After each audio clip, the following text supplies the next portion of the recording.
সাপটা যদি একবার মানুষকে কামড়ায় তাহলে সেই মানুষটাকে বাঁচানো কিন্তু একদম অসম্ভব। ঠিক আছে, হ্যাঁ একদম হাইলি ভেনোমাস সাপ, নিউরোটক্সিক বিষ পাওয়া যায় এর মধ্যে। ঠিক তেমন বেশি বড় না, একদম ছোট আছে, একদম মাঝারি সাইজের, কিন্তু অনেক বড় হতে পারে, একটা দাঁড়া সাপের মতো হয়ে।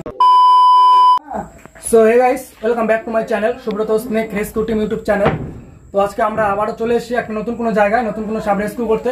তো আমাদেরকে ফোন করেছিল, তাকে একটু ডেকে নেবো এবং এখানকার তার নাম এবং এখানকার ঠিকানাটা জেনে নেবো। তো কে ফোন করেছিল একটু আমার সামনে আসুন। আচ্ছা সুমনদাই বলো, তোমার নাম আর ঠিকানা। নমস্কার, আমি সুমন বর্মন। অ্যাকচুয়ালি আমার বাড়ি হচ্ছে শালবাড়ি 2 নং অঞ্চলের কাছেই শিববাড়ি এলাকায়। সেখানে বাড়িতে সাপ প্রবেশ করেছে, সাপ রেস্কিউ করার জন্য সুব্রত এসেছে। তো সুমনদাকে অসংখ্য ধন্যবাদ সাপটিকে না মেরে আমাদের সঙ্গে যোগাযোগ করার জন্য। তো চলুন আমরা ব্যাক সাইড দিয়ে গিয়ে সাপটাকে আমরা রেস্কিউ করে নেবো। এই কার কাছে টর্চ আছে? টর্চ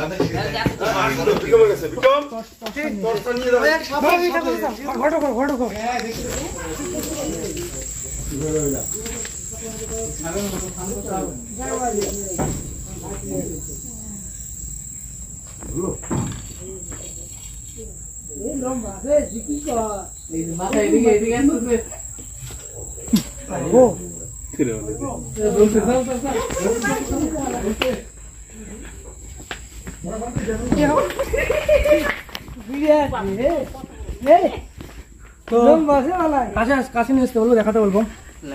তো ফ্রেন্ডস, এই সাপটাকে শাখামুটি ব্যান্ডেড ক্রেট বলা হয়। তো একে অনেক জায়গায় শঙ্কিনী বলে, মামা ভাগ্নে সাপ নামে চেনে, অনেকেই বলে এর নাকি লেজের মতো মাথা থাকে। আসলে অ্যাকচুয়ালি এমন কিছু হয় না, এই লেজের মধ্যে কোনো রকম মাথা হয় না, একদম শান্তশিষ্ট সাপ। আর এই সাপটা কিন্তু সহজে কাউকে কামড়ায় না, তবে এই সাপটা কিন্তু একদম হাইলি ভেনোমাস সাপ। এই সাপটা যদি একবার মানুষকে কামড়ায় তাহলে সেই মানুষটাকে বাঁচানো কিন্তু একদম অসম্ভব, কারণ এর অ্যান্টিভেনাম ঠিকঠাক আমাদের এখনো হসপিটালে এখনো হয়নি, যার কারণে একে এই কামড়ালে মানুষকে বাঁচানো খুব অসম্ভব। আর এই সাপটা গত 30 বছর থেকে কামড়ানোর কোনো রেকর্ড নেই, যার কারণে এর অ্যান্টিভেনাম এখনো সেরকমভাবে বানানো হয়নি। তো দেখতে পাচ্ছেন এই সাপটাকে চিনলে কি করে। হ্যাঁ, আপনারা কি সাপ ধরেন? দেখুন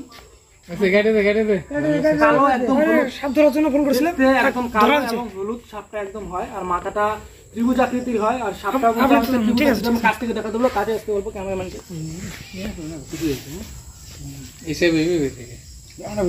তেমন বেশি বড় না, একদম ছোট আছে, একদম মাঝারি সাইজের, কিন্তু অনেক বড় হতে পারে, একটা দাঁড়া সাপের মতো হতে পারে। তবে এর আরেকটা প্রজাতি আছে সাইলেন্ট কিলার বা কালাচ বলা হয় যাকে। তবে এটাও নিশাচর সাপ, সেটাও কিন্তু কালাচটাও কিন্তু নিশাচরই সাপ, এটাও রাত্রিবেলা বের হয়। আর এই সাপের প্রধান খাদ্য হলো ইঁদুর নয়, কিন্তু এই সাপের প্রধান খাদ্য হলো অন্যান্য সাপ, যে কোনো বিষধর সাপকে খেয়ে নেয়। রাসেলস ভাইপার, কালাচ, কোবরা সাপের মতো সাপকে কিন্তু খেয়ে নেয়। তবে আমাদের এখানে যে সাপটা পাওয়া যায় জল ধরা, সেই সাপটাকে খুব বেশি খায়, বেদ আশ্রয় সাপটাকেও কিন্তু খুব বেশি খেয়ে নেয়। যাই হোক, নাম্বারটা দিল, ভালো হয়েছে এখন। ঠিক আছে, হ্যাঁ একদম হাইলি ভেনোমাস সাপ, নিউরোটক্সিক বিষ পাওয়া যায় এর মধ্যে। ঠিক আছে, ঠিক আছে, ঠিক আছে, চলো ভরে না এখন। তো দেখো এসবের, দেখো পরিচয়, দেখো কিছু করে না, কিছু করবে না, কিছু করবে না, দরকার নেই, এসব চলে না, অত তাড়াতাড়ি চলে না এসব। না না, এর থেকে বেশি স্পিড নাই এসব।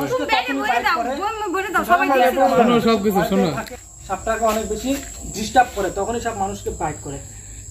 একদম স্থিরভাবে থাকলেও কিন্তু সাপটা দেখতে পাচ্ছেন আমার পায়ের উপর দিয়ে উঠে যাচ্ছে, কিন্তু তাও কামড়াচ্ছে না।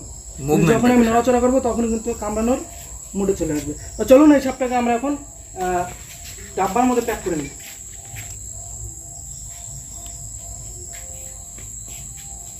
ওটা দিয়ে ধরে নাও না, এটা দিয়ে বস বস বস বস বস বস।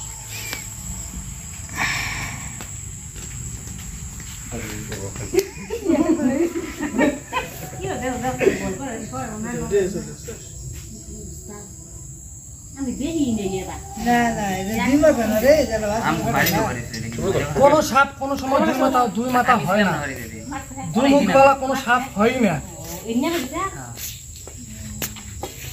আমার দিকে তো শেষ অবস্থা। আর ঢুকাই না দাদা? ঢুকাই দিতে হবে। বইমটা পুর থেকে দেবো।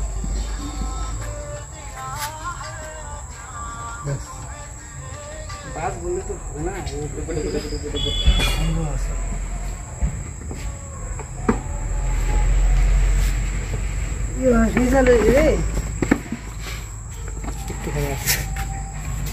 মাথাটা এদিকে আছে, হ্যাঁ?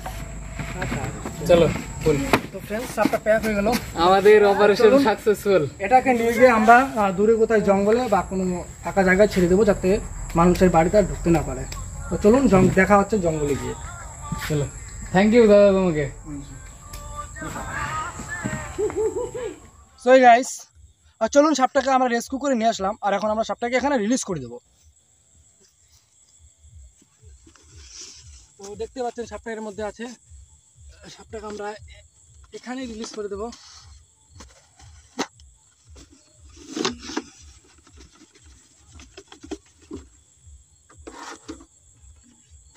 দেখতে পাচ্ছেন সাপটা, ওষুধ দিকে ক্যামেরা করতে বলবো। সো গাইস, এটাই কিন্তু সেই সাপ, এশিয়ার মধ্যে সব থেকে বিষধর, একদম তীব্র বিষধর সাপ, নিউরোটক্সিক বিষ পাওয়া যায় এর মধ্যে। এর নাম হলো ব্যান্ডেড ক্রেট বা শাকামুটি বা শঙ্কিনী, যে নামে জানে, একদম হাইলি ভেনোমাস সাপ। তো চলুন এটাকে আমরা এখানে এখন বর্তমানে রিলিজ করে দিই। কাছে থেকে দেখাতে বলবো আমি।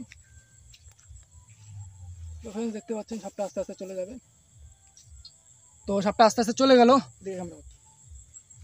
তো ফ্রেন্ডস, এরকমই ইনফরমেটিভ স্নেক সম্বন্ধে ভিডিও পেতে আমাদের চ্যানেলটিকে এখনই সাবস্ক্রাইব করে রাখুন, আর পাশে থাকা বেল আইকনটা অল করে দিন, যাতে পরবর্তী কোনো ভিডিও আপলোড করলে সর্বপ্রথমে আপনি দেখতে পারেন। ভালো থাকবেন, সুস্থ থাকবেন। জয় হিন্দ, জয় ভারত, বন্দে মাতরম। থ্যাঙ্কস।